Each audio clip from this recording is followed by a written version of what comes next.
does impeachment mean? Is that fucking Bill Clinton having it with fruit and veg now? Impeachment. I mean, what about he's had to give all his presents back, innit? I said to him, Bill, last week, you shouldn't have splashed that on that blue dress, mate, should you? You know what you think about it. Don't groan, you've not fucking paid to come in, cheeky sods. It's topical. I've been reading the internet. It's marvellous. It tells you all what they've been saying on the internet. Apparently, she's deaf, Monica Lewinsky. Oh, she is, because she went into the Oval Office and Bill Clinton said, hold my calls and sack the cook. Now, the thing about that... Come on, I've just remembered it. Now, come on, I'm not fucking losing you now. Come on. She's got ever so fat recently. Have you noticed all the cheeks are puffed out? She's withholding the evidence, apparently. Dirty cow. And what about that in the Sunday papers? That fucking that doctor. Been a doctor for 7 months, dear, and she's pricked herself on a syringe. And she's got an anti-needle phobia now. What a massive camp that is. 55, what did she get? £50,000 from the... £500 from the... I mean, I've got a fanny phobia, but the lesbians haven't given me a fucking... They haven't given me a grant, have they? I mean, it's... Well, no, I tried it once, but it made me sick. I couldn't... No, You get no help going down the DHSSSSSSS, do you? All sat behind the bulletproof glass, with a ballpoint in their hand, and they ask you the most stupid fucking questions, don't they? She said, name. I said, Dockyard Doris. She said, date of birth. I said, 8th of February. She said, what year? I said, every fucking year, you silly cow. She said, what was your last job, Doris? I said, ink monitor. Pick the fucking bones out of that girl, you know.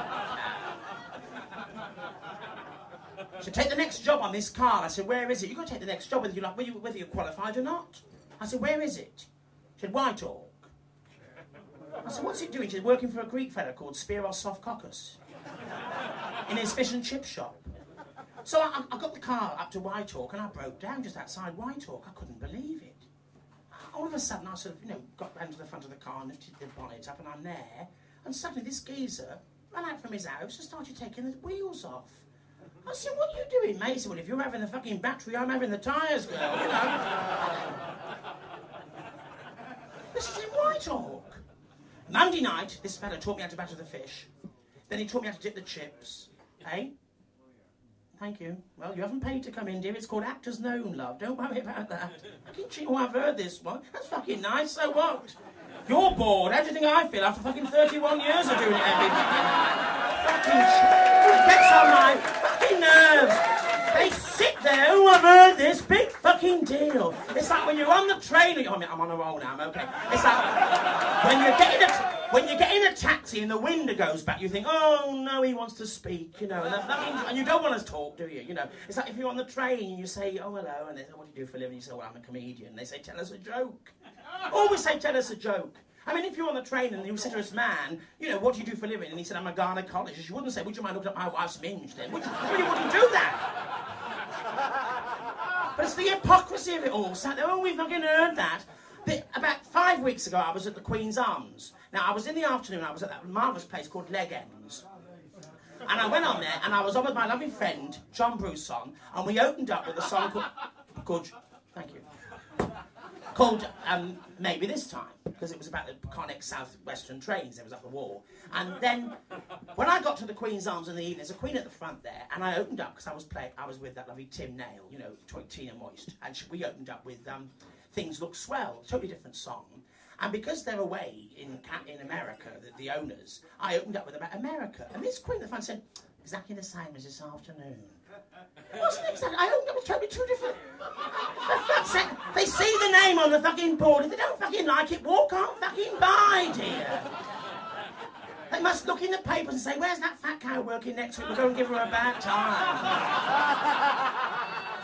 As I was saying, I was in this fish and chip shop. And when I went in, this old girl was behind the counter, and I said to her, hello, shallow.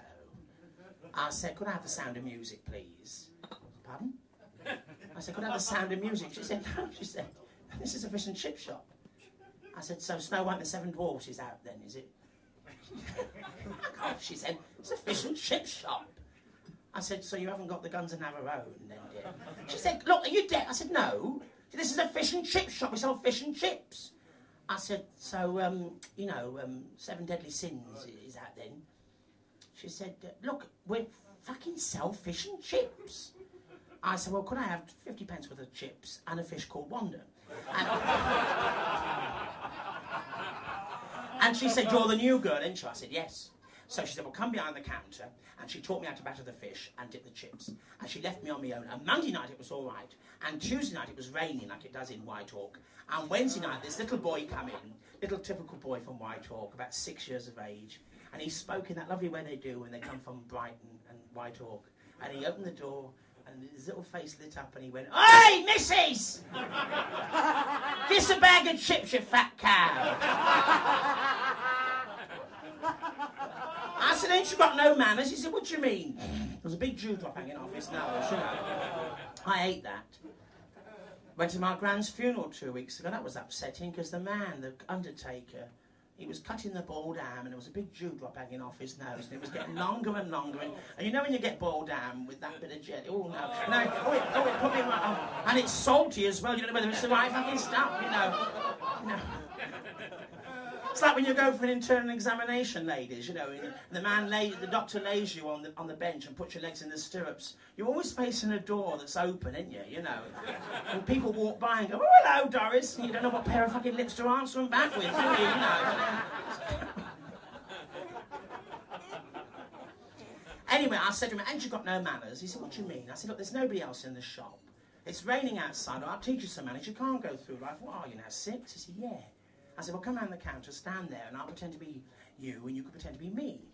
So I walked out into the rain, I came back in again, I said, "Good evening, young man. It's raining cats and dogs outside. I wonder, would it be possible for me to purchase a bag of your delicious French fried potatoes at 85 pence a bag, please?" He said, "Fuck off, you old cow, you wouldn't serve me, so I'm not fucking serving you." That's what, no, please, it sounds like sympathy, yeah, no. And that's what you're up against. Fucking drink's taking a long time, isn't it, eh? Walter? Can I have a drink, please, for the second time? Thank you. Pint of lager and a glass of water. What? A bottle of water. Oh, a bottle of water for my friend, please, on the piano. It's very thirsty, isn't it? Very hot, very muggy, isn't it? Tomorrow followed by Toogie, Weggy and Thuggy. Muggy, Toogie, Weggy and Thuggy. Because we got all that to put up with now, and we got 4 weeks of that. Penny for the fucking guy. I hate that. Every tube station and bus stop and fucking supermarket, they're all sat outside these little saucepan lids, aren't they? You know, with some old ragged doll there, you know, and they say, "Penny for the guy!" You say, "Fuck the guy." They say, "With £2.50, please, missy." A lot of beggars in Brighton as well, isn't there? I suppose they come down for the summer season, you know, and it's upsetting when you get at the station and some little old woman comes up to you and she's got gnarled hands and a big pile of papers. And she said, "Buy the big issue." And I said, "Fuck off, Maisie. I'd know you anywhere, do you know?" Bless her. She working today, Maisie? I don't think she is she? No. She's what? Oh, changing the cheese on the mousetrap, is she? Bless her heart. I stayed there once, that was enough for me. Knocked on the door, she said, "What do you want?" I said, "I want to stay here." She said, "Well, fucking well stay there and slam the door in my face again, you know." I knocked again, because I won't be daunted. She said, "Are you theatrical?" I said, "Well, sometimes." She said, "Can you make your own bed?" I said, "Of course I can." She said, "Well, there's a hammer and some nails and some wood, you know." She said, "They've all stayed here, you know." I said, "Have they?" She said, "Oh, yes, they've all stayed here." Showed me upstairs to this room. It was very nice, nicely laid out, all the furniture. She said, "All our rooms are air-conditioned." That's a fucking lie. She went round and blew through the keyholes every hour, you know. Mind you, in the brochure it said there's hot and cold running in the rooms. Shit. Hot and cold running in the room. I've just looked at that wallpaper, actually. It reminded me, this wallpaper on the ceiling reminded me of Roland House, you know. Anyway, it was very nice.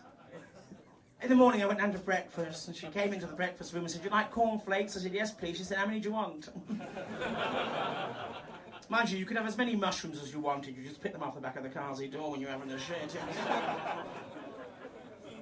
I mean, I'm not saying the food was bad there, but she went upstairs to get the milk and I looked into the kitchen and I could see a mouse trying to prise the lid off a tin of Rennies.